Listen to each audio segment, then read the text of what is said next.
Hey, I'm Geoff Livingston. Jacob, how are you? Doing great. Thanks for having me. My pleasure. Jacob Depress is the Deputy Chief Security Officer at GitHub. And I'm really excited to do this interview because I used to serve in the United States Postal Service in the Chief Information Security Office doing a lot of program management and change communication. So very excited to work with you here today on this chat. First of all, tell us about your role. What are you doing at GitHub? Yeah, thrilled to be here. Thanks for having me. Looking forward to our conversation. So as you mentioned, Deputy Chief Security Officer. So what that means day to day is I run our security team. So I'm responsible for our security operations, governance, risk and compliance, product security, and some of our security research. And so our goal is to keep the platform safe, our company safe, and then the products safe and operate. We want them to operate securely and build that customer trust. Sure, protecting the customer is what it's all about, That's right?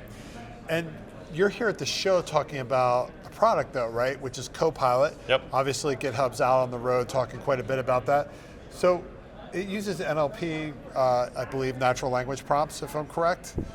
Yeah, and well, Copilot today is an auto completion in the code editor. And so as you're editing, as you're developing as a developer, you may put in a comment and say, I'd like a function that queries the Twitter or X API and returns these things, and it can fill these things out and help you write this code in line. And it works with dozens of languages, is that correct? It does, yeah. So how's it going so far? Are you seeing some winning use cases come out of that right away, or? We really are. We're actually already, developers who are already using it are seeing up to 55% speed increases in how they're developing. Wow. And there's really just this huge reporting of coming back of developers staying in the flow, being more fulfilled, and for developers who've adopted it, it's writing up to 46% of their code. That's amazing.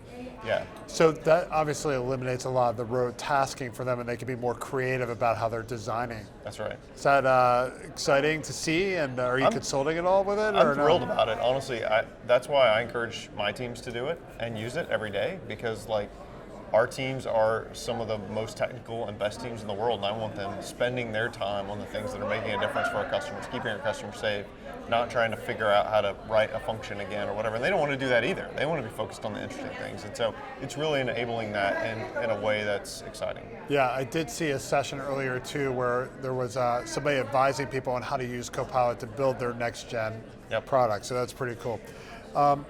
Now, I guess this is a little bit of a transition, but with ChatGPT, we see people coding with that. Yeah. And I wonder what your opinion of that is, not just based on Copilot, but as a chief security officer. Yeah, so with Copilot X, which is our next version of all this, we're actually putting ChatGPT in the editor with the auto completion. And so it's this interactive mode that's really interesting where you can ask it questions about your code, and it's tailored to the code. I mean, you can't ask it restaurant recommendations. We've kind of disabled all that for developers. But it's this interactive thing, hey, show me what errors I have in the code. This isn't compiling or running correctly.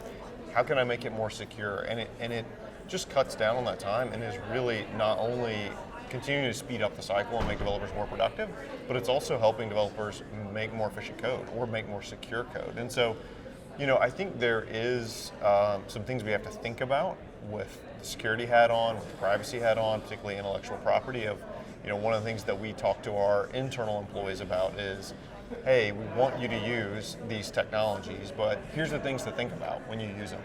There are some things that we don't want you just to copy internal proprietary things into, because we don't know, we haven't reviewed their terms of service, we don't understand where they're saving it or whatever. But with Copilot, how we're building it, we're trying to make all that very, very transparent for our customers so they understand what we are and are not doing with their data. And so that's why, for us, we encourage our teams to use those models that we are building into the product. Do you see technology companies moving towards private instances of GPT to make sure that they're protected in that sense? I think it's something that a lot of companies are going to want to explore, and I think the product and resource space there is challenging. Yes. With, GPUs at a minimum, it's hard. But I think it's an inevitable evolution and where we're headed. Sure, it makes sense. And there are many vendors, including Microsoft, obviously, that do offer that. So I noticed on your site that you're advising developers about offensive AI. And I mean, obviously that's a sensitive topic. Yep. I think it's something that people really don't think about. Occasionally we'll see a story about bad actors, as we like to say in the chief information security space. What's your take on offensive AI and what's going on with this kind of evolving market, if you would, or dark hat market? Yeah, I think about it primarily in two ways. One is as it relates to our products. So how do we help build and train our products to be resilient against prompt injection, or trying to withstand someone who's trying to make it break or use, generate something that is maybe inappropriate, right? And things like that. And so those are certainly things we think about and talk about internally and are looking to test and innovate on.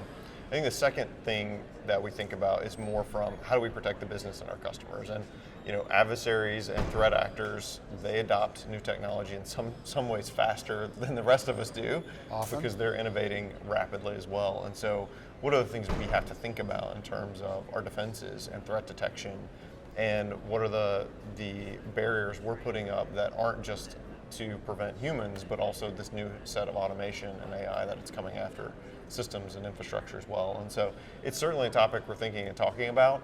I think it's going to just get more serious and more energy into it over the next few years. Yeah, it was interesting too, because I saw on your LinkedIn that you had talked about developer security begins with password protection and identity, and why is it still identity governance is the way to be secure? Like, what's going on with developers that they're the ones that are getting hacked? Yeah, I mean, I think it's so interesting that developers are such at the core of what this industry does. Any industry, pick an industry, and in many ways, its success is in some way significantly tied to developers. And I think threat actors have figured out that if they can get into a developer account, phish it, or brute force or whatever it is, then they might get access to secrets. And then those secrets can then help them pivot further into a company's infrastructure and system. And those are the things that we worry about and try and protect. And so that's why we are rolling out 2FA for all developer accounts that contribute code on GitHub, all of them, and millions and millions and millions, right? And that's why we are offering free secret push protection to all open source repos and things like that, because we want to just raise that barrier, raise the bar for threat actors to make this difficult, and 2FA and developer accounts are really just a huge part of that. Sure, that makes a lot of sense.